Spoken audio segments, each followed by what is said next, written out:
اب اس سے کراس نہیں کرنا ہے ہمیں۔ آج کے ہمارے نوجوان نسل جو ہے وہ یہ چیزیں زیادہ تر پروموٹ کرتے ہیں کہ ہم اپنی پسند سے شادی کریں گے تو ہم زیادہ کامیاب ہو جائیں گے، یا ہم اپنے ماں باپ کو خطر میں اس بارے میں بھی نہیں لے کے آتے۔ لیکن آپ یقین کریں میری پیاری بچیوں، خاص طور میں بچیوں سے یہ بات کہہ رہی ہوں کہ یہ کلچر ہم سب کو تباہی کے دہانے کی طرف لے کر جا رہا ہے، تیزی سے گناہوں کی طرف ان حرام رشتوں نے ہمیں لے کر جایا جا رہا ہے۔ اور میں نو ڈاؤٹ ہماری میڈیا اس میں بہت بڑا کردار ادا کر رہی ہے۔ ایسے ٹی وی ڈراماز، ایسی انفیکٹ ایڈورٹائز ایسے دیے جاتے ہیں کہ بچوں کے دلوں میں ان جذبات کی ایک وہ ہوتی ہے نا کہ کوپل پھٹ جاتی ہے پھول سے پہلے جو ہوتی ہے۔ تو ہمیں اس چیز کو دیکھنا بھی ہے، روکنا بھی ہے، اور بچیوں کو سمجھانا بھی ہے کہ جو ماں باپ فیصلہ کریں گے وہ تمہارے حق میں سب سے بہتر ہوگا، اور وہ لانگ لاسٹنگ بھی ہوگا۔ شادی سے پہلے کے جو بھی ریلیشن ہوتے ہیں ان کی کوئی اہمیت نہیں ہوتی، اصل رشتہ، اصل محبت شادی کے بعد کی شروع ہوتی ہے، اور وہی لانگ لاسٹنگ رہتی ہے، وہی آپ کو آگے بھی بڑھاتی ہے، آپ کے رشتوں کو، آپ کے آنے والے بچوں کو، آپ کی نسلوں کو آگے بڑھاتی ہے۔ آپ جو کریں گے وہی آپ کے بچے بھی کریں گے، تو یہ چیز نسل در نسل چلے گی، اور ہمیں اس کلچر کو پکڑ کے پھینکنا ہے، اس کلچر کو کسی طرح۔ شروعات اپنے گھر سے کریں۔ میرا کہنے کا صرف یہی مقصد ہوتا ہے، دیکھیں برائیاں تو معاشرے میں چاروں طرف پھیلی ہیں، ہم کس کس کو روکیں گے؟ اور میرا ویڈیو بنانے کا بھی یہی مقصد ہوتا ہے، ہم کس کے اپنے گھر سے روکیں، اپنے بچوں کو یہ چیزیں سمجھائیں گے، بیٹا جو ماں باپ کے فیصلہ ہوتا ہے وہ سب سے بہترین ہوتا ہے، اور وہی تمہیں آگے لے کر جائے گا، تمہارے ریلیشن کو بھی بڑھائے گا۔ دوسری بات یہ کہ ایک لڑکی، ابھی ایسا دور ہے یہ کہ بڑی شرمندگی بھی ہو رہی ہے مجھے یہ بات کہتے ہوئے کہ ہمیشہ یہ دیکھا گیا ہے کہ جی کسی فلم کا کوئی سین چل رہا ہے تو بھائی وہ کیا نام ہے، جو ہیرو ہے وہ ہیروئن کو مناتا ہے، کبھی چھلانگے لگاتا ہے، کبھی کچھ کسی نہ کسی طرح کر کے کچھ بھی کر کے وہ اپنی ہیروئن کو مناتا ہے، ایک مذکر۔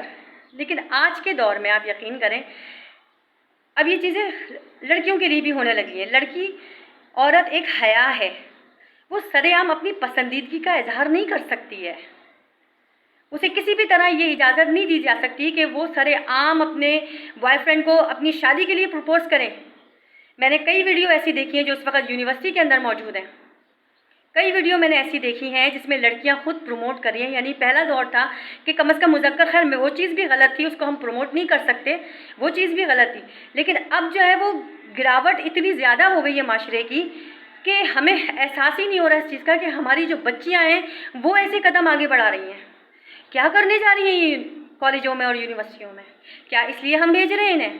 کیا یہ اسلامی معاشرے کا وہ ہے طریقہ کار؟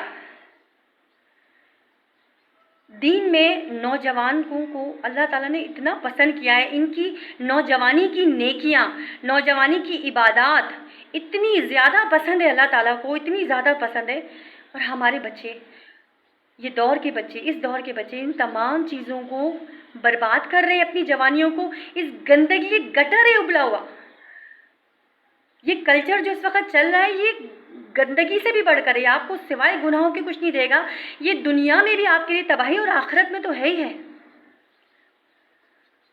تو ضرورت اس امر کی ہے کہ ہم اس کلچر کے خلاف بات کریں، اس کلچر کو پسند نہ کریں، ہم کوشش کریں کہ اگر ہمارے بچے ان اداروں میں پڑھ بھی رہے تو کم از کم ہم انہیں ایسا تو سکھا دیں کہ جو تربیت تم گھر سے لے کر جا رہے ہو وہاں اس کو برباد مت کرنا، کیونکہ اگر ایک لڑکا کسی لڑکی کے ساتھ ریلیشن رکھتا ہے تو دونوں کے خاندان جڑے ہوئے ہیں اس سے، اگر کوئی لڑکی کو برا کہے گا تو لڑکے کو بھی کہے گا، دونوں کی عزت سیم ہوتی ہے، کسی کی کم یا کسی کی زیادہ نہیں ہوتی ہے۔ جس چیز میں تمام نوجوان بچیوں سے میری یہ اپیل ہے کہ آپ جن جن اداروں میں پڑھتی ہیں اپنی عزت کی حفاظت کریں، اسلامی اقتدار پر چلیں، اسلام کے طریقوں پر چلیں، جبھی آپ کامیاب ہوں گے دنیا میں بھی اور آخرت میں بھی۔ اپنے حجاب کو اپنے ساتھ رکھیں، اس کو اپنے سے الگ نہ کریں، کیونکہ یہ اللہ کا حکم نہیں ہے۔ سب سے بڑی چیز ہمارا لباس جو آئینہ دار ہے، ایک اسلامی بچی ہو، ایک اچھے گھر کی لڑکیاں ہوں تو دکھو تو صحیح کہ اچھے گھر کی ہو۔ کیا ٹک ٹاک پر چھوٹے چھوٹے کپڑے پہن کر سلو موشن میں اپنے آپ واکنگ کرنے والی لڑکیاں، میں ان کو بھی برا نہیں کہوں گی کیونکہ وہ بری نہیں ہیں، انہوں نے برائی کو اپنایا۔ اصل میں انسان برا نہیں ہوتا، واقعی یہ بات اب پتہ چلی کہ انسان برا نہیں ہوتا ہے، اس کے اندر کی برائیاں بری ہوتی ہیں. برائیوں سے نفرت کرنی چاہیے، انسانوں سے نہیں. اللہ تعالیٰ ہم سب کو توفیق دے کہ ہم اس برائی سے اور اس جو معاشرے کی خرابی ہے جلد سے جلد نکلیں. ہم اس سے اپنے بچوں کے ذہن میں بچپن سے ہی ڈالیں یہ چیز. انشاءاللہ وہ بھی رائے راست پہ آئیں گے اور اللہ تعالیٰ ہمیں بھی ہدایت دے گا. اگر آپ کو میری بات سمجھ میں آئی ہے تو پلیز لائک اور شیئر کیجیے گا. اور بہت بہت شکریہ آپ لوگوں کے ویوز کا. اور آپ ماشاءاللہ سبسکرائب بھی کر رہے ہیں. اللہ تعالیٰ اسی طرح آپ سبسکرائب کرتے رہیں تو دنیا اور آخرت دونوں میں بہتری آئے گی انشاءاللہ. اور میں اگلی ویڈیو پہ کے ساتھ حاضر ہوں گی پھر. جزاک اللہ و خیر.